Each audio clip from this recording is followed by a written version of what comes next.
안녕하세요. 저는 얼마 전 큰딸을 시집 보낸 50대 후반의 여성입니다. 우리 딸은요, 자라면서 부모 속 한 번 썩인 적 없고 저에게 늘 기쁨만 주던 그런 아이였어요. 속은 또 어찌나 깊은지 그저 바라보고만 있어도 사랑스러운 존재, 그게 바로 우리 딸입니다. 사실 딸은 제가 낳은 아이가 아니에요. 정확하게 말하면 30년 전에 먼저 세상을 떠난 아주버님과 형님이 낳은 조카입니다.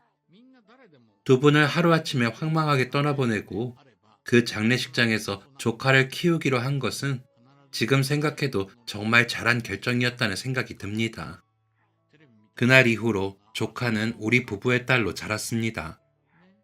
사랑으로 키운 우리 딸의 결혼식 날, 혼주석에 앉아있는 저와 남편에게 진심을 다해 인사를 건네던 딸과 사위, 우리 부부를 바라보며 눈물을 글썽이는 딸에게 이야기했습니다.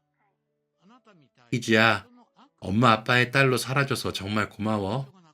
결혼해서도 네 뒤에는 항상 우리가 있다는 거 잊지 말고 앞으로도 지금처럼 잘 살자. 축하해 우리 딸. 혹여 화장이 번지진 않을까 딸의 눈가에 고인 눈물을 조심스럽게 닦아주고 있자니 먼저 떠난 형님과 아주버님 생각이 더욱 간절해집니다. 제가 두 분을 처음 만난 건 13살 무렵이었어요. 제가 기억하는 어느 순간부터 우리 집엔 늘 엄마 아빠가 다투는 소리로 가득했습니다. 두 분은 얼굴만 마주치면 서로 못 잡아먹어서 안달난 사람들처럼 달려들었어요. 제가 있든 말든 듣든 말든 서로를 핥히는 말을 서슴없이 해댔습니다. 그 모습을 볼 때마다 저는 늘 작아졌어요. 부모님에게 제 존재가 버릴 수 없는 짐처럼 느껴졌거든요. 항상 숨죽이며 집안의 분위기를 살피고 부모님의 눈치를 봐야 하는 날들이 이어졌어요. 당연히 저는 부모님의 사랑이라는 것을 제대로 느끼지 못하고 자랐습니다. TV 속에 나오는 행복한 가정의 모습은 꾸며낸 것처럼 무척이나 낯설었고 손을 내밀어도 닿을 수 없는 것처럼 저에게는 먼 이야기처럼 느껴졌습니다. 남보다 못한 존재로 살았던 부모님은 결국 이혼을 하셨어요. 그때 제 나이가 고작 13살이었죠. 어린 제 마음은 항상 불안감으로 가득했습니다. 부모님이 이혼을 한다는 사실을 알았을 때도 마찬가지였어요. 나는 어떻게 되는 걸까? 엄마도 아빠도 나를 사랑하는 사람은 없는데 이대로 버림받는 건 아닐까 무서웠어요. 제 예상과 현실은 크게 다르지 않았습니다. 엄마와 아빠, 그 누구도 저를 키우겠다고 나서는 사람이 없었어요. 어떻게든 저를 떠넘기고 싶은 마음에 난감하다는 듯, 귀찮다는 듯 저를 바라보는 두 분의 눈빛은 아직도 생생히 기억납니다. 저는 결국 친할머니 집에 맡겨지게 되었어요. 할머니도 저를 반기진 않았지만 달리 별다른 방법이 없었기 때문에 마지막 남은 책임감으로 저를 맡게 되셨죠. 할머니는 저를 보며 말이 없고 뚱한 게 꼭 엄마를 닮았다며 마음에 들지 않는 티를 내셨고 제 앞에서 대놓고 종종 엄마 욕을 하셨어요. 물론 제가 엄마에 대해 정이 있었던 것은 아니었지만 다른 사람이 엄마 욕을 하는 것을 듣고 싶진 않았거든요. 하지만 이곳에서도 할머니 마음에 들지 않으면 쫓겨날지 모른다는 생각에 할머니 기분을 맞춰드리느라 아무 말도 하지 못하고 그저 웃어야 했습니다. 어렸을 때부터 소심한 성격이었던 저는 부모님의 이혼 후 더 움츠러들게 되었어요. 주변 사람들의 눈치를 너무 보다 보니까 제 생각에 대해 말 한마디 제대로 하지 못하는 아이로 자라게 된 거죠. 할머니 댁에 살게 되면서 학교도 전학을 가게 되었어요. 원래 다니던 학교에서도 딱히 마음을 나누는 친구가 없었기에 그런 건 오히려 괜찮았어요. 전학 간 학교에서는 전학생이라는 이유로 처음에는 반 친구들이 관심을 보이기도 했어요. 하지만 저에게 다가오는 관심에 어떻게 대처해야 할지를 몰랐습니다. 이런 제 모습을 꿰뚫기라도 한 건지 반 친구들은 저에게 금방 흥미를 잃었어요. 이곳에서도 저는 외톨이가 되어 혼자 다니게 되었습니다. 외로웠지만 외롭지 않은 척 스스로를 속였어요. 그 무렵에는 빨리 어른이 돼서 저를 아무도 모르는 곳으로 떠나고 싶다는 생각을 참 많이 했던 것 같아요. 그날은 갑작스럽게 비가 내렸어요. 예보에도 없던 비가 무자비하게 쏟아졌습니다. 수업이 모두 끝날 때까지도 비는 그치지 않았어요. 먹구름 때문인지 하늘은 어두웠고 비는 종일 내릴 것 같았어요. 우산을 따로 챙겨오지 않았기 때문에 집에 갈 걱정으로 우울했습니다. 1층 중앙현관으로 나가니 우산을 들고 온 학부모들 때문에 정신이 없었어요. 부모님 손을 잡고 우산을 쓰고 가는 친구들의 모습을 한동안 가만히 바라봤습니다. 할머니는 지금 일을 하고 있을 시간이었고, 저를 데리러 올 사람은 아무도 없다는 걸 알았지만, 어쩐지 누군가를 기다리고 싶은 마음이었거든요. 사람들이 거의 빠지고 빗속으로 뛰어가려는데, 누군가 급하게 저를 불렀어요. 얘, 우산 없니? 저요? 응, 이리 와, 같이 가자. 자신의 옆에 있는 남자아이에게 우산을 건네주던 사람이 저에게 말을 걸었습니다. 남자아이의 엄마라고 하기에는 젊고, 그렇다고 누나라고 하기에는 나이가 조금 많아 보이는 어른이었어요. 제가 우물쭈물하자 제 곁으로 다가와 팔을 내려 제 어깨에 손을 대고 우산을 씌워줬습니다. 남자아이는 호기심 가득한 얼굴로 저를 바라봤어요. 그때만 해도 그 아이가 제 남편이 될 거라고는 상상도 못했는데 말이에요. 우산을 쓰고 가는 내내 여자분은 저에게 끊임없이 대화를 걸었습니다. 제 어깨에 살짝 닿은 손길이 무척 따뜻하게 느껴졌어요. 우리 집 근처에 살고 있었네. 집에 가면 누구 계셔? 아니요. 할머니만 계신데 지금 일하러 가셨어요. 그럼 같이 밥 먹고 갈래? 밥 먹고 우산도 빌려줄게. 네? 아니에요. 괜찮아요. 망설이던 저는 결국 남편의 집에 가게 되었습니다. 남편의 집은 백반을 파는 식당이었어요. 1층은 식당, 2층은 가정집으로 된 건물이었죠.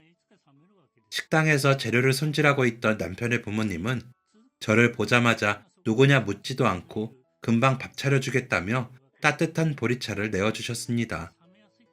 비 때문에 쌀쌀했던 마음이 순식간에 녹는 기분이었어요. 남편은 테이블에 있는 사탕을 집어 입에 넣으며 여전히 호기심 가득한 눈빛으로 저를 바라봤습니다. 아이 참, 도련님, 자꾸 사탕 먹을 거야? 밥 먹기 전에 자꾸 이러면 사탕 다 버려버린다. 형수님은 맨날 나한테만 뭐라고 해. 밥 먹고 먹으면 되잖아요. 도련님? 형수님? 궁금한 눈빛으로 바라보는 저에게 형님은 차근차근 설명을 해주셨어요. 남편과 형은 띠동갑이고 자신은 남편과 10살 차이가 난다고요. 엄마라고 생각했다면 섭섭하다면서도 남편은 자기가 키우고 있는 거나 마찬가지인데 너무 말을 안 들어서 속상하다며 농담 섞인 표정을 지었습니다. 형님이 이야기를 하는 동안 어머님이 식사를 차려주셨어요. 밥, 국, 반찬 몇 가지. 평소 집에서 할머니랑 먹는 것과 크게 다르지도 않았는데 그날은 왜 그렇게 따뜻하게 느껴졌는지 모르겠어요. 집에서는 밥을 많이 먹지도 않으면서 어쩐 일인지 한 그릇을 모두 비울 정도로 맛있게 식사를 했습니다. 그런 제 모습을 보고 어머님이 조금 신경이 쓰였던 모양이에요. 아가 몇 살이니? 우리 정호랑 친구야? 13살이요. 얘는 오늘 처음 알게 됐어요. 제가 얼마 전에 전학을 왔는데 같은 반이 아니라 잘 몰라요. 부모님은 맞벌이셔? 그게 저는 할머니랑 둘이 살아요. 할머니가 일 때문에 매일 늦으셔서 오늘도 저를 데리러 못 오셨어요. 그래. 그러면 이제 학교 끝나면 여기로 와. 우리 정호랑 나이도 같고 친구하면 좋겠다. 얘가 자기 형이랑 형수만 졸졸 따라다녀서 친구가 없거든. 둘이 같이 밥도 먹고 숙제도 하고 할머니 오실 때까지 놀다가 가. 너무 따뜻했습니다. 가족한테도 받지 못한 온기를 생판 남에게 느낄 수 있다는 게 신기했어요. 눈치를 워낙 많이 보며 살았기 때문에 알 수 있었어요. 이 사람들이 나에게 하는 말은 모두 진심이구나. 다들 나를 한 명의 아이로 보살핌이 필요한 존재로 보고 있구나 하는 것을요. 그날 이후로 저에게도 갈 곳이 생겼습니다. 학교가 끝나면 남편과 저는 약속하지 않아도 교문에서 만나 함께 남편의 집으로 향했어요. 이제 저도 마음을 붙일 수 있는 어떤 곳이 생긴 것 같았습니다. 다들 잘 대해주셨지만 형님이 특히 저를 잘 챙겨주셨어요. 제가 워낙 형님을 좋아하고 따랐기 때문에 형님과는 많은 이야기를 나눌 수 있었어요. 형님은 고아원 출신이었어요. 성인이 되고 사회로 독립해서 이 식당에서 처음 일을 하게 됐대요. 갈 곳 없는 형님에게 기꺼이 방 한 칸을 내어주며 숙식까지 해결해 주셨던 시부모님. 그러다 군대에 다녀온 아주버님과 첫눈에 반해 연애를 하게 됐었고, 오래 식을 올리고 정식으로 부부가 된 거였죠. 형님은 어린 시절 너무 외롭게 살아서 지금이 너무 행복하다고, 저에게도 이곳에서 지금 나이에만 경험할 수 있는 재밌는 추억을 많이 만들었으면 좋겠다는 이야기를 했습니다. 초등학교 졸업식 날도 남편 가족이 총 출동해서 저를 챙겨줬어요. 제가 졸업을 하는지 입학을 하는지 관심 없는 부모님 대신 일 때문에 신경 쓰지 못하는 할머니 대신 저를 챙겨준 건 남편의 가족들이었습니다. 꽃다발이라는 것도 이날 처음으로 받아봤어요. 부모님에게 버림받았다는 상처와 할머니에게도 짐 같은 존재라는 느낌 속에서 살던 저에게 남편의 가족은 처음으로 정이 뭔지, 온기가 뭔지 알려주었습니다. 제 생일이 되면 따뜻한 미역국은 기본이고, 제가 좋아하는 진수성찬의 케이크까지 온 가족이 모여 파티를 열어주었어요. 생일이 이렇게 특별한 날이 될 수 있다는 것도 이곳에서 처음 알게 되었어요. 제 존재 자체만으로 축하받을 수 있다는 사실은 감격스럽기까지 했습니다. 그동안은 저라는 사람은 차라리 없었어야 됐다는 생각을 많이 했는데, 남편의 가족과 함께 지내면서 저도 점점 밝아지게 되었습니다. 그러다 정말 오랜만에 아빠가 찾아왔습니다.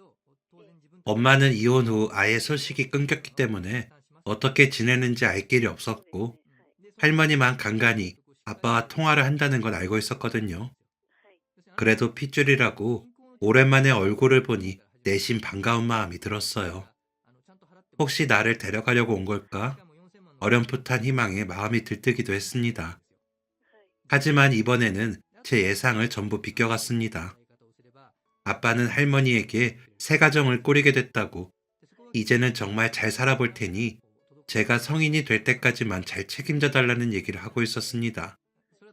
성인이 되면 어떻게든 독립시켜서 살게 하겠다고요. 대체 무슨 기대를 했던 걸까요? 남편 가족과 지내다 보니 저도 모르게 희망이라는 걸 가지게 되었나 봅니다. 그날 우울했던 제 마음을 알고 남편이 눈치를 보는 게 느껴졌어요. 비밀이 없는 단짝 친구였던 남편에게 아빠가 왔었던 일에 대해 털어놓았습니다. 남편은 아빠는 떠나도 자신은 떠나지 않을 거라고, 자신의 가족 모두 제 곁에 있을 거라고 위로했어요. 말뿐이었을지 모르겠지만 이상하게도 위로가 됐습니다. 남편의 말을 들으니 소식 끊긴 엄마도, 결혼한 아빠도, 독립해서 혼자 살아야 할 미래도 아무렇지 않은 것처럼 느껴졌어요. 덕분에 저는 예전처럼 혼자 땅굴을 파지도 밑도 끝도 없이 비관을 하지도 않게 되었어요. 형님과 아주머니도 저를 친동생처럼 돌봐주셨어요. 저는 두 분이 참 좋았습니다. 두 분처럼 마음이 따뜻하고 다정한 사람들을 본 적이 없었거든요. 그렇게 천사 같은 부부에게 아이만 있으면 좋으련만, 결혼하고 한참이 지나도록 두 분 사이에선 아이가 없었어요. 그래서 저는 매년 제 생일이 되면 소원으로 두 분에게 예쁜 아이가 찾아오게 해달라고 간절히 빌었습니다. 두 분은 저와 남편이 자식이라고, 우리가 얼른 자라야 아이가 생긴다고 농담으로 넘기셨지만, 형님이 얼마나 아이를 원하는지 알았기 때문에 가끔은 하늘이 원망스럽기도 했어요. 시간이 흘러 어느덧 저와 남편은 고3이 되었습니다. 남편과 저는 중학교, 고등학교에서도 내내 붙어 다녔어요. 제가 남편 집에서 밥을 먹은 것도 햇수로 7년이나 되었습니다. 그 시간을 보내면서 혼자보다 둘이 더 자연스럽게 느껴졌어요. 오히려 둘이 아닌 혼자의 모습을 상상하기 더 어려울 정도였죠. 그러다 보니 자연스럽게 대학도 같은 곳에 갈 계획을 세웠습니다. 다행인진 모르겠지만 둘 다 공부에는 크게 재능도 흥미도 없어서 살고 있는 지역 내에 있는 전문대에 가기로 했어요. 학력고사를 보고 대학교 합격을 기다리며 이제 곧 성인이 된다는 사실에 무척 들떠 있었습니다. 아빠가 할머니에게 얘기한 대로 저는 곧 독립을 해야 했지만 아무렴 상관없었어요. 제 옆에는 남편도 남편의 가족들도 있으니까요. 그날은 시내에 들러 이것저것 필요한 걸 사고 조금 늦게 집에 돌아왔습니다.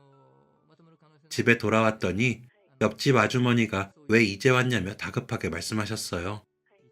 할머니가 일 끝나고 돌아오시다가 빙판길에 심하게 넘어져서 병원에 실려가셨다고요. 너무 놀라서 허겁지겁 달려가 보니 상황은 심각했습니다. 하필 머리를 다친 게 문제였어요. 할머니 가방에 있는 수첩을 꺼내 아빠의 전화번호를 찾았어요. 몇 년 만에 연락이라 그런지 통화 연결음 소리에 맞춰 심장이 요동쳤어요. 여보세요? 저 희주예요. 응? 네가 갑자기 무슨 일로? 목소리에서도 느껴지는 난감함과 당황스러움. 저는 아빠에게 할머니의 상황을 이야기했고 제 이야기를 듣고 놀란 아빠는 병원으로 달려왔습니다. 할머니는 곧바로 수술을 받고 입원했지만 몇 주 사이에 상황이 급격히 나빠져서 결국 돌아가시게 되었어요.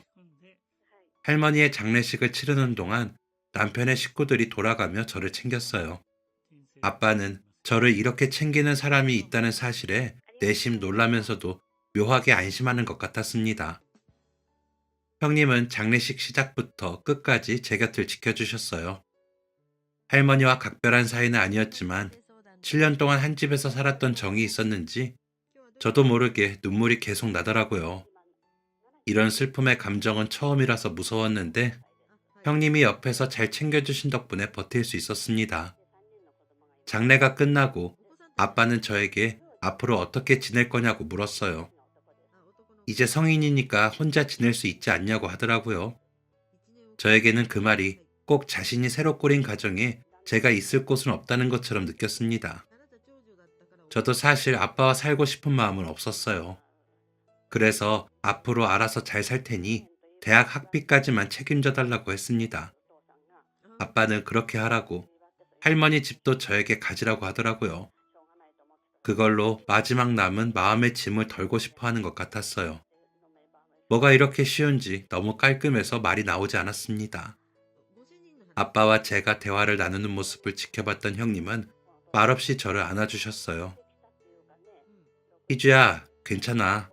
지금까지 그랬던 것처럼 우리랑 같이 살면 돼.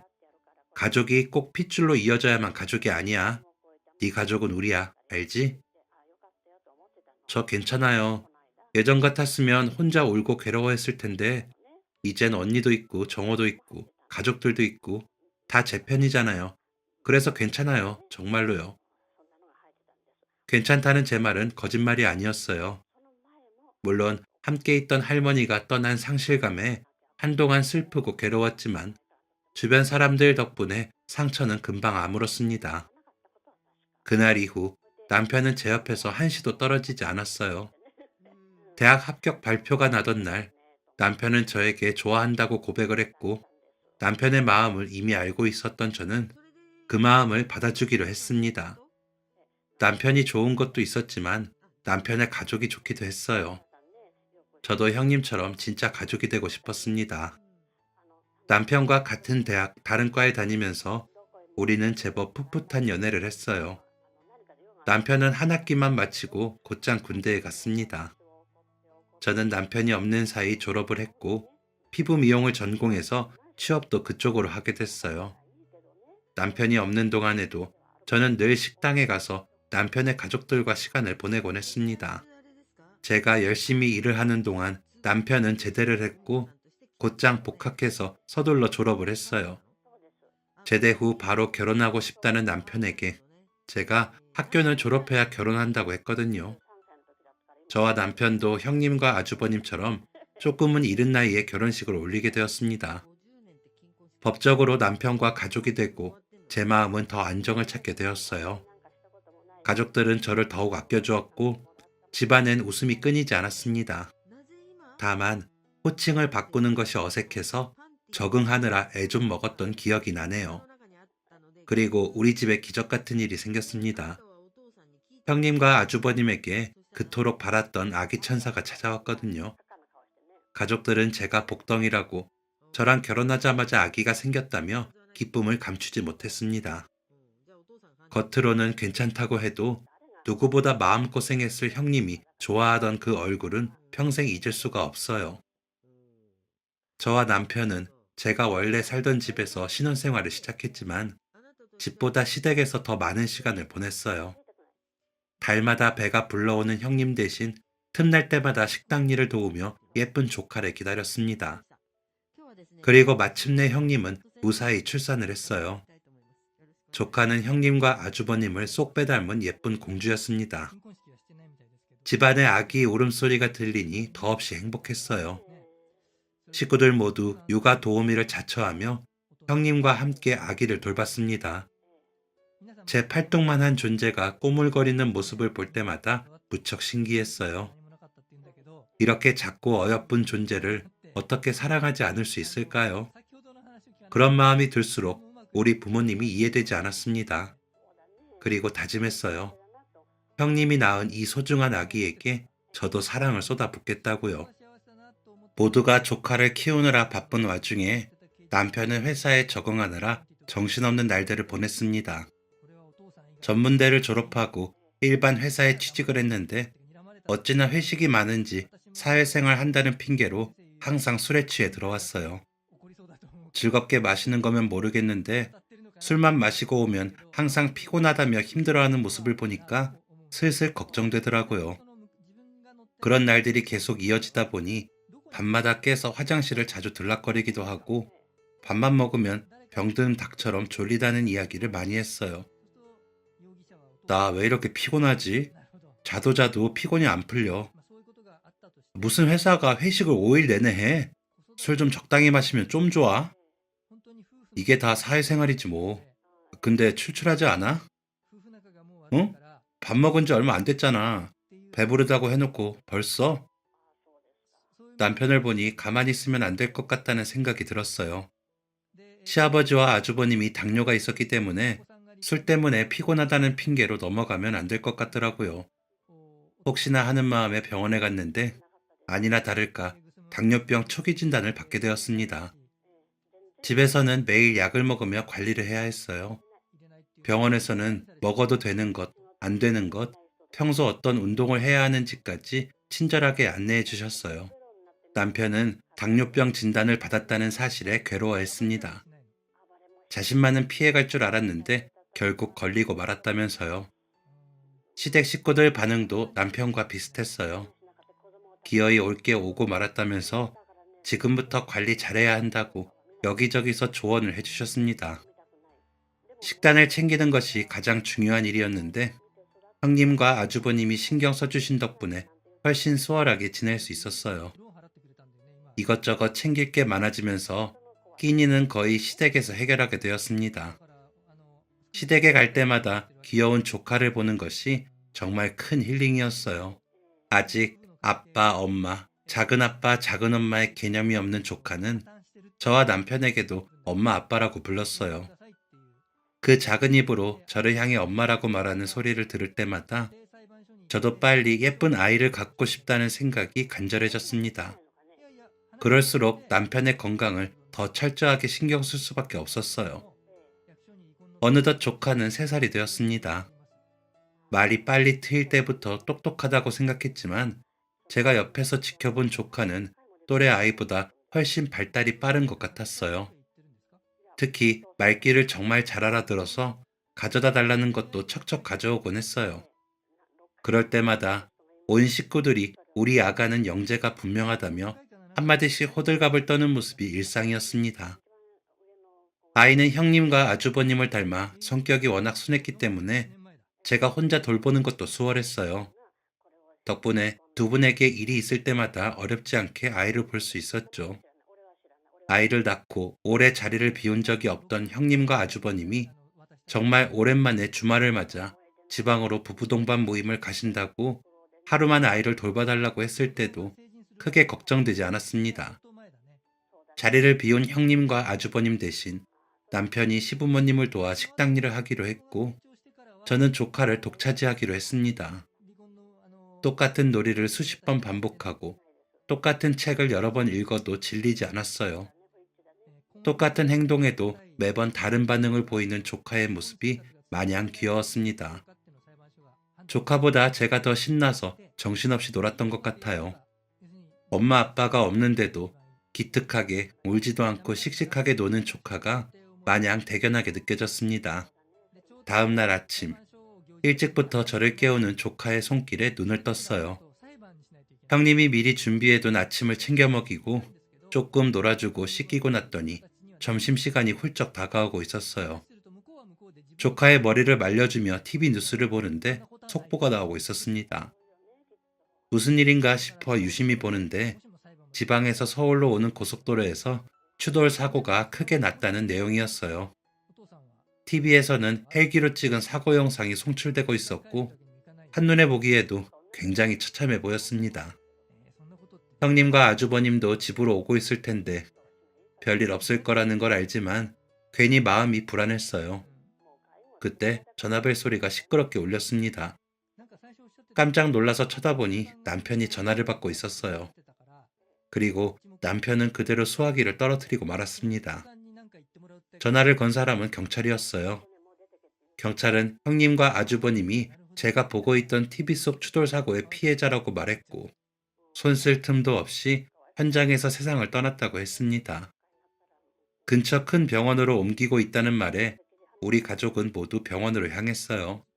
가는 동안 차 안에는 조카의 말소리만 들렸습니다. 그 누구도 먼저 입을 떼지 못했어요. 병원에 도착했을 때 형님과 아주버님의 모습은 처참하다는 말밖에는 할 수가 없었습니다. 우리 형님, 아주버님 얼마나 아팠을까? 눈 감는 순간까지 딸 걱정이 얼마나 힘들었을까? 마음이 찢어지는 것 같았습니다. 온기가 없는 아들 부부의 모습을 확인하고 시어머니는 끝내 쓰러지고 마셨어요. 아버님도 충격에 쓰러지기 직전이었지만 겨우 버티시는 것 같았습니다. 남편이 장례를 도맡아 치르는 동안 조카는 지금 여기가 어딘지 뭘 하는 곳인지 아무것도 모르고 제 옆에 딱 붙어 인형놀이를 하다가 어느새 제 무릎을 베고 잠이 들었습니다. 영정사진 속 형님의 모습을 보는데 옛날에 저희 할머니가 돌아가셨을 때 형님과 나눴던 대화가 떠올랐어요. 언니, 그때 나한테 우산은 왜 씌워줬어요? 그냥 가도 됐잖아요. 그때부터 지금까지 나한테 왜 그렇게 잘해줘요? 피할 수도 없이 비가 쏟아지는데 작은 네가 그 안으로 뛰어 들어가려는 모습이 꼭 옛날의 내 모습 같았어. 나 고아원에서 자랐다고 했잖아. 그때처럼 갑자기 비가 오면 나는 꼼짝없이 비를 맞아야 했는데 그게 그렇게 차갑고 서러웠어. 그래서 나도 모르게 우산을 씌워줬던 것 같아. 나도 늘 바랐거든. 나에게 우산을 씌워줄 사람이 있었으면 좋겠다고. 그리고 지금은 우리랑 함께 지내면서 활짝 웃는 네 모습을 보는 게 참 좋아. 그게 다야. 저를 보며 따스한 미소를 지어주었던 형님의 모습이 떠올라 자꾸만 눈물이 났습니다. 이제는 마음속으로만 떠올릴 수밖에 없는 형님의 목소리가 듣고 싶어 사무쳤어요. 힘든 건 남편도 마찬가지였습니다. 남편에게 형님과 아주버님은 형제 그 이상의 존재였으니까요. 남편과 저는 장례식 내내 빨갛게 부은 눈으로 서로를 바라볼 수밖에 없었습니다. 장례가 끝나고 시간이 필요한 시부모님 대신 조카를 데리고 우리 집으로 왔어요.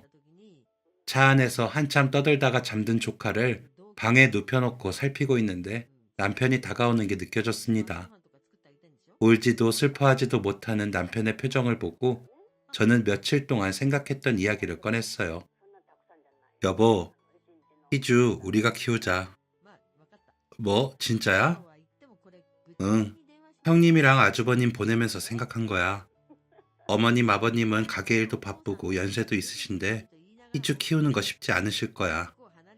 그게 아니더라도 당연히 우리가 키워야 된다고 생각해. 형님이랑 아주버님이 우리한테 어떤 존재인데 그분들을 위해서라도 우리가 희주 잘 키워보자. 여보, 고마워. 사실 나도 내가 키우고 싶다고 생각했는데 당신한테 차마 입이 떨어지지 않아서 말 못했어. 근데 그렇게 얘기해줘서 고마워. 이정호, 진짜 바보네. 나를 어떻게 생각한 거야?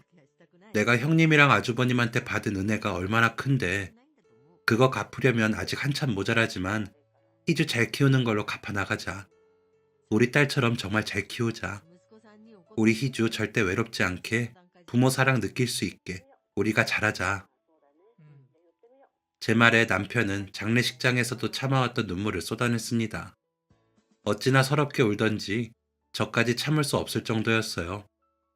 시부모님에게도 우리 부부의 뜻을 말씀드렸고 두 분은 고맙다며 힘 닿는 데까지 본인들도 도울 테니 함께 잘 이겨내보자며 말씀하셨어요. 항상 따뜻하게 웃던 시부모님의 미소가 어쩐지 쓸쓸해 보였지만 우리가 더 노력해서 잘 사는 것만이 먼저 떠난 형님과 아주버님을 위한 일이라고 생각했어요. 그날부터 조카는 제 딸이 되었습니다. 남편은 곧바로 회사를 그만두고 시부모님과 함께 식당에서 일을 하기로 결정했습니다. 우리는 천천히 합가를 하기로 했어요. 그리고 얼마 지나지 않아 제 뱃속에 생명이 자라고 있다는 사실을 알게 되었습니다. 제가 아이를 가졌다는 사실을 알게 되었을 때 어쩐지 하늘에서 형님이 지켜주고 있다는 느낌을 받았어요. 저는 남편과의 상의 끝에 곧바로 회사를 그만두었습니다. 아직 어린 딸을 돌봐야 했기에 그만둘 생각을 하고 있었지만 아이까지 생기는 바람에 곧바로 퇴사를 하고 딸의 육아를 전담했습니다. 딸은 형님과 아주버님의 사진을 볼 때면 아빠, 엄마 하고 외쳤지만 곧장 저를 향해 엄마라고 부르며 달려오곤 했어요. 언젠가 딸이 자라서 이 모든 것을 이해하는 나이가 되면 설명해줘야겠지만 아직은 아무것도 모르는 상태로 지내게 하고 싶었어요. 저는 태교도 딸과 함께 했어요. 딸이 좋아하는 동화책을 읽어주고 함께 동네를 산책하는 이 모든 것들이 저에게는 가장 평온한 태교였습니다. 그렇게 뱃속의 아이는 무럭무럭 자라게 되었고 저는 무사히 아들을 출산했습니다. 아이를 낳고 집에 왔을 때 엄마 하며 저를 꼭 안아주는 딸 때문에 왈칵 눈물이 날 것 같았어요. 어린 것이 제가 입원했던 며칠 동안 저를 계속 찾았다는 이야기를 듣고 괜히 마음이 아려왔어요. 당시에는 산후조리원이라는 게 따로 없어서 저는 집에서 산후조리를 했습니다. 남편과 시어머니가 제가 먹을 미역국을 끓여대느라 참 고생을 많이 했어요. 시어머니는 제가 신경 쓰지 않도록 저를 살뜰히 보살펴 주셨어요. 덕분에 저는 잘 먹고 잘 쉬면서 금방 회복을 했습니다. 딸은 아들이 신기한지 내 동생 이쁘다며 옆에서 눈을 떼지 못했어요. 두 아이가 함께 있는 모습을 보는데 마음이 참 따스해지는 걸 느꼈어요. 출산 후 한동안 육아 때문에 정신없이 바빴어요. 형님이 딸을 키우는 걸 옆에서 지켜보며 함께 키웠던 게 참 많은 도움이 됐습니다. 아들의 돌을 한 달 정도 앞두고 오랜만에 전 직장 동료와 만나기로 약속을 했어요. 저와 같은 시기에 아이를 낳아서 종종 연락을 주고받았거든요. 동료의 집에서 만나기로 했기 때문에 아들을 데리고 외출을 하기로 했습니다. 별거 아닌 외출인데 괜히 기분이 들떴어요. 마침 식당이 쉬는 날이라 남편이 딸을 돌보기로 해서 저도 마음 편하게 다녀오기로 했죠. 전날 늦게까지 식당 청소를 하고 들어온 남편은 아침에 제대로 눈도 뜨지 못하고 저를 배웅했어요. 여보, 다시 잠들면 안 돼. 이따 희주밥 잘 챙겨주고 당신도 잘 챙겨 먹어. 귀찮다고 걸으면 안 되는 거 알지? 알겠어. 걱정하지 마. 한두 번 해본 것도 아니고. 그냥 조금 피곤해서 그래. 희주 밥은 당신보다 더 잘 챙겨 먹일 테니까 걱정 말고. 알겠어. 저녁 전에 올 거니까 그때까지 희주랑 재밌게 놀고 있어. 희주야, 엄마 갔다 올게. 저녁에 희주 좋아하는 거 먹자. 남편에게 안겨있는 딸에게 뽀뽀를 하고 가벼운 마음으로 집을 나섰습니다. 육아에 살림에 놀러 나가는 날이 많지 않았는데 괜히 기분이 들떴어요. 동료와는 퇴사 이후 처음 만났는데도 어제 만난 것처럼 즐거웠어요. 육아라는 공통 분모가 있어서 그런지 이야기하느라 시간 가는 줄 몰랐습니다. 문득 시계를 보니 저녁 시간이 다가오고 있었어요. 동료와는 다음 만남을 기약하고 집으로 발걸음을 옮겼습니다. 오늘따라 아들도 얌전하게 잘 놀아줘서 얼마나 고마웠는지 몰라요. 그렇게 가뿐한 마음으로 집에 돌아왔는데 제 눈앞에 뜻밖의 풍경이 펼쳐져 있었어요. 남편이 딸을 끌어안고 있었고 그 옆에 시어머니가 진이 빠진 표정으로 앉아 있었어요. 순간 딸에게 무슨 일이 생긴 건가 싶어 가슴이 철렁 내려앉았습니다. 여보, 어머니, 무슨 일이에요? 희주 울어? 왜 그러고 있어? 제 목소리가 들리자 딸이 저를 향해 다가왔어요. 저는 오는 길에 잠든 아들을 한쪽에 눕혀놓고 곧장 딸을 품에 안았습니다. 방금 전까지 울었는지 온몸이 뜨끈했어요. 혹시 내가 없는 사이 어디가 아프기라도 했던 걸까? 괜히 나갔나 싶어 마음이 불안했어요. 그때 남편이 믿을 수 없는 이야기를 꺼냈습니다. 여보, 나 죽을 뻔했어. 뭐? 그게 무슨 소리야? 희주는 왜 이렇게 울었어? 그게 당신 나가고 희주랑 한참 놀아줬거든. 배고프다고 해서 밥 챙겨주는데 내가 계속 졸린 거야. 나는 대충 먹고 희주랑 병원놀이 한다고 누워있었거든. 근데 나도 모르게 낮잠을 자버린 거지. 그 뒤에 이어진 말들은 정말 놀라웠습니다. 아이와 놀다가 완전히 잠들어 버렸던 남편.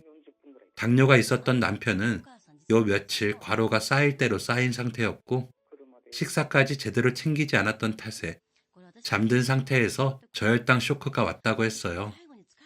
그때 자신의 생명을 구한 게 바로 딸이라고요. 희주가 어떻게 알았는지 포도당 알약을 내 입에 넣어줬어. 그래서 겨우 의식 찾았고 애가 너무 울어서 엄마한테 연락한 거야. 세상에, 이게 무슨 일이야? 희주야, 희주가 아빠한테 적어줬어? 제가 포도당 알약이 들어있던 통을 가리키자 딸이 작게 고개를 끄덕였어요. 어떻게 줬냐는 말에 딸은 깜짝 놀랄 만한 이야기를 했습니다. 아빠가 아야 할 때 엄마가 줬어. 아빠 아야 해서 줬어. 엄마가 줬다고? 제 말에 딸은 다시 한번 고개를 끄덕였습니다. 기억을 더듬어 봐도 제가 남편에게 포도당 알약을 준 적은 없었어요. 당뇨 진단을 받았던 초반에 가끔 혈당이 떨어졌을 때 먹으라고 챙겨준 적은 있었지만 남편은 약 먹는 것도 식단을 하는 것도 금방 적응해서 문제 없었거든요. 딸을 키우고 난 뒤에는 더더욱 그럴 일이 없었고요. 대체 내가 언제 줬다는 거지? 기억을 되짚는 사이 시어머니가 뭔가 생각난 듯 말씀하셨어요. 어머 세상에, 희주가 자기 엄마 모습을 기억하나 보다. 네? 형님이요? 응. 희주 애비가 일이 힘들고 잘 못 챙겨 먹고 그럴 때가 많아서 저혈당이 자주 왔거든. 그때마다 큰애가 저 약통에서 약을 줬었어. 저거 기억나지? 희주 엄마가 정호 당뇨 판정 받았을 때 혹시 모르니까 상비해두라고 챙겨준 거. 그거랑 똑같은 통이 집에 있었거든. 자기 아빠 못 일어날 때마다 엄마가 챙겨준 거 보고 희주가 그걸 기억했나 보다. 저 어린 것이 그걸 기억했어. 그걸. 아, 형님. 시어머니의 말을 들으니 선명하게 기억이 났습니다. 언제 무슨 일이 일어날지 모른다며 가지고 있던 것과 똑같은 약통을 챙겨주셨던 형님. 그걸 딸이 잊지 않고 기억하고 있었다는 것도 정말 믿기지 않았습니다. 세상을 떠나서까지 형님과 아주버님이 저와 남편을 지켜준 것만 같아 눈물이 턱끝까지 차올랐어요. 여보, 당신 살려준 거 형님이랑 아주버님이다.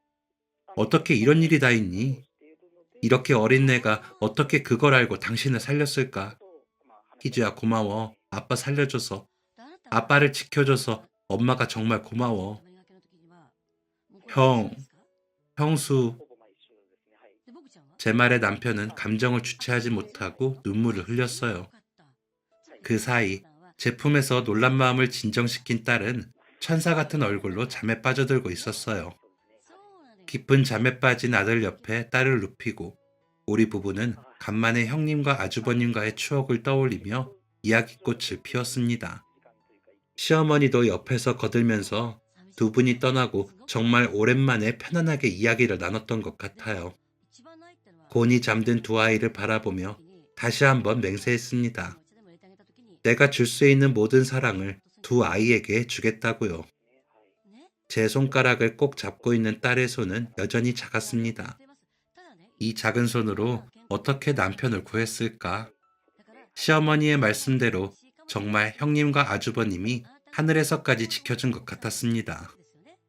그날은 저도 오랜만에 형님과 아주버님 꿈을 꿨어요. 비가 왔던 그날 저를 따뜻한 눈으로 바라봐 주었던 두 분의 미소가 그리워서 꿈에서 깼을 때는 제 눈가도 촉촉하게 젖어 있었습니다. 그 사건 이후 남편은 자신의 건강에 더 민감하게 신경 쓰게 되었어요. 형님과 형수님이 살게 해준 인생이라며 함부로 살아서는 안 된다면서요. 남들이 보기에는 유난스러울 정도로 건강에 신경 쓰는 모습이었지만 저는 그 모습이 슬프기도 하고 기특하기도 했어요. 그 후 우리 가족의 삶은 무탈하게 흘러갔어요. 딸은 유치원에 다니게 되었고 아들도 누나를 졸졸 따라다니며 하루하루 즐겁게 살아갔습니다. 아이들이 자랄수록 슬슬 제 마음속에도 고민이 생겨났어요. 원래 생각했던 대로 다시 취직을 해야 하는지, 그게 당시에 가장 큰 고민이었죠. 남편에게 이런 제 이야기를 했더니 조심스럽게 이야기하더라고요. 정 일을 하고 싶다면 식당에서 함께 일을 하면 어떻겠냐고요. 사실 시부모님도 일흔이 가까워지면서 부쩍 식당 일을 힘들어 하시기도 했고 남편이 혼자 하기에는 힘에 부치는 것도 사실이었거든요. 남편에게 이야기를 들은 순간부터 고민은 끝났어요. 다음 날부터 저는 자연스럽게 식당에서 일을 돕게 되었습니다. 제가 신나게 일을 하는 동안 시어머니가 아들을 봐주시는 날들이 늘어갔어요. 남편과 함께 식당을 운영하면서 저도 나름대로 욕심이 생겼던 것 같아요. 분명 남편처럼 당뇨로 고생하는 사람들이 많을 텐데 그 사람들이 편하게 먹을 수 있는 식단을 메뉴로 만들면 좋지 않을까? 물론 수요가 많지 않을 수도 있지만 어차피 시아버지와 남편을 위해서 준비하는 식단이니까 해봐도 괜찮지 않을까? 그런 생각이 들었어요. 제 이야기를 들은 남편도 좋은 생각인 것 같다며 저를 지지해줬고 덕분에 저는 메뉴 개발에 열중할 수 있었습니다. 판매를 위해서 메뉴를 만든다는 것은 생각보다 어려운 일이었어요. 몇 번의 실패가 있었지만 가족들의 응원에 힘입어 끝까지 노력한 끝에 정식으로 당뇨인들을 위한 메뉴를 출시할 수 있었습니다. 신메뉴 출시는 성공적이었어요. 어떻게 입소문이 난 건지 그 메뉴 때문에 식당을 방문하는 손님이 많아질 정도였습니다. 덕분에 식당은 전보다 더 많은 손님으로 붐비게 되었습니다. 제가 식당 일에 열중할 수 있었던 이유 중 하나는 바로 우리 아이들 덕분이었어요. 딸과 아들은 둘이 어찌나 우애가 좋던지 따로 신경 쓰지 않아도 알아서 잘 놀고 잘 자랐습니다. 3살 때 형님과 아주버님이 돌아가신 이후 매년 기일마다 우리 부부와 함께 납골당에 갔던 딸은 커가면서 자연스럽게 모든 상황을 이해했어요. 희주야, 엄마랑 아빠랑 보고 싶으면 언제든지 얘기해. 언제든 같이 오자. 응, 사진으로도 자주 보고 있어서 괜찮아. 그런데 엄마는 계속 내 엄마지? 엄마 아빠는 계속 그대로지? 당연하지. 희주는 엄마 아빠의 딸이기도 해. 희주한테는 엄마랑 아빠가 2명씩이야. 돌아가신 부모님은 희주를 낳아주신 고마운 분들이야. 저와 남편에게 계속 엄마 아빠라고 불러도 되냐는 딸의 말에 속으로 얼마나 많은 눈물을 흘렸는지 모릅니다. 딸은 저와 남편을 부모로 생각하면서 아주 잘 자랐어요. 저와 남편 역시 단 한순간도 우리 자식이 아니라고 생각하지 않았고요. 어렸을 때부터 유난히 똘똘하다고 생각했던 딸은 공부를 정말 잘했습니다. 중학교에 진학한 이후로는 전교 1등을 놓치지 않을 정도로 이름을 날렸어요. 딸의 꿈은 어렸을 때부터 의사였습니다. 딸이 자라면서 남편을 구했던 날에 대한 이야기를 무용담처럼 많이 들려줬었는데 그게 영향이었는진 모르겠지만 사람을 살리는 사람이 되고 싶다며 의사가 되겠다고 하더라고요.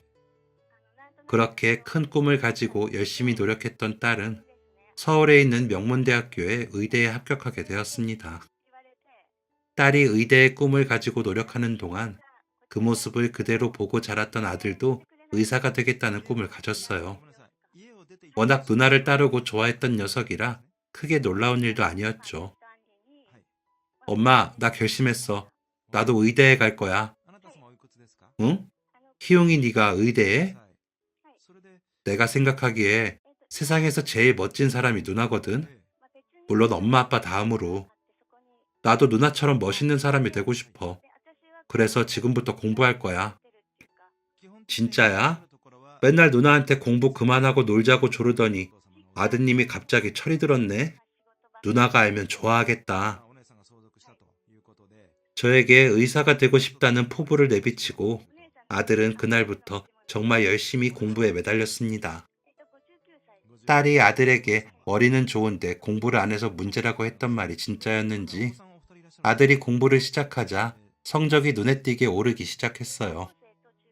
그런 동생이 기특했는지 딸은 대학교에 진학해서 공부하느라 바쁜 와중에도 아들의 공부를 정말 열심히 챙겨주었어요. 저나 남편이나 아이들 공부에는 많이 신경을 못 써줬는데 이렇게 알아서 잘해주니 얼마나 대견하고 기특한지 모르겠습니다. 딸의 가르침대로 열심히 따라갔던 아들은 결국 자기 누나를 따라서 나란히 의대에 합격하게 되었습니다. 집안에 한 명도 경사인데 자식 둘이 의대에 합격하고 나니 그 기쁨과 뿌듯함은 이루 말할 수 없었어요. 주변 엄마들이 대체 비결이 뭐냐고 들들 볶아대도 마냥 웃음이 났습니다. 두 아이만 생각하면 먹지 않아도 늘 배가 불렀어요. 그 옛날 고사리 손으로 남편을 살렸던 딸은 이제는 정말 사람을 살리는 의사가 되어 살아가고 있습니다. 남들처럼 쉽고 돈 많이 버는 과를 선택하면 좋았을 텐데 어렸을 때부터 심지가 굳었던 딸은 흔히 말하는 비인기과에서 열심히 환자를 돌보고 쉬는 날이면 동생을 끌고 봉사활동을 가는 것도 빼먹지 않았어요. 우리 희주는 제가 아는 그 어떤 사람보다 인생을 사랑하고 치열하게 살아가며 가진 것을 아낌없이 베풀 줄 아는 사람이에요. 제가 너무 사랑하는 우리 형님을 꼭 닮았죠. 결혼하고 싶은 사람이 있다며 남자친구를 데려왔을 때는 얼마나 놀랐는지 몰라요. 의대에서 만났다고 했는데 어쩜 자기랑 그렇게 똑같은 사람을 만났는지 이야기를 나누면 나눌수록 사람 됨됨이가 참 괜찮은 것 같아서 마음이 놓였어요. 한편으로는 애지중지 아껴 키운 딸을 떠나보낸다는 생각에 아쉬운 건 어쩔 수 없었습니다. 딸의 결혼식 날 혼주석에 앉기까지 지나온 시간들이 마치 한 편의 영화처럼 제 마음속에 흘러갑니다. 마지막 행진을 앞두고 활짝 웃는 딸의 얼굴을 보니 문득 형님의 얼굴이 보였습니다. 45년 전 쏟아지는 비를 향해 달려가던 저를 붙잡고 망설임 없이 우산을 씌워주던 바로 그 모습이요. 부모에게 버림받고 외로움밖에 몰랐던 그 시절 저에게 선뜻 손을 내밀어준 형님과 아주버님이 없었더라면 지금은 형님과 아주버님을 만나 오랜 회포를 풀고 있을 시부모님이 없었더라면 그리고 한결같이 저를 사랑해준 남편이 없었더라면 지금의 행복도 없었겠죠. 그분들 덕분에 제 모든 것을 다 줘도 아깝지 않을 두 아이도 만나게 되었으니 이 정도면 제 인생도 무척 행복한 인생인 것 같습니다. 형님, 아주버님, 어머님, 아버님, 하늘에서 지금 이 모습 다 보고 계시죠? 우리 희주가 이렇게 예쁘게 훌륭하게 자라서 결혼을 해요. 형님이랑 아주버님을 닮아서 그런지 우리 희주가 사랑이 참 많아요. 마음이 얼마나 따뜻한지 곁에 있으면 주변 사람들까지 참 행복하게 만들어줘요. 특별히 가르친 적도 없는데 이렇게 자란 걸 보면 누가 봐도 형님과 아주버님 자식 맞죠? 그런데요, 희주는 저랑 남편 자식이기도 해요. 희주 3살부터 지금까지 30년이 넘도록 키우면서 단 한순간도 제 딸이 아니라고 생각한 적 없어요. 두 분에게 죄송스러워서 저는 항상 이순이라고 생각하면서 살았지만 오늘만큼은 희주의 엄마로서 우리 희주 시집 잘 보낼게요. 그리고 조금만 더 기다려주세요. 여기서 아이들 자리 잡는 거 더 보고 가족들 대표해서 손주들도 보고 호사 조금 더 누리고 그때 되면 형님, 아주버님, 어머님, 아버님 곁으로 갈 테니까 그때까지만 우리 가족들 조금만 더 지켜봐 주세요. 축하 인사를 건네는 하객들 사이로 당당하게 발걸음을 내딛는 우리 딸과 사이를 보면서 조용히 다짐해 봅니다. 차가운 비를 막아줬던 형님의 우산처럼 저도 두 사람이 언제나 들어와서 쉴 수 있는 든든한 우산이 되어주겠다고, 아무 때나 찾아와도 따스하게 기댈 수 있는 그런 존재가 되어주겠다고요. 지금까지 사연 들어주셔서 감사합니다. 사연이 재밌으셨다면 구독과 좋아요를 눌러주세요. 감사합니다. 안녕히 계세요.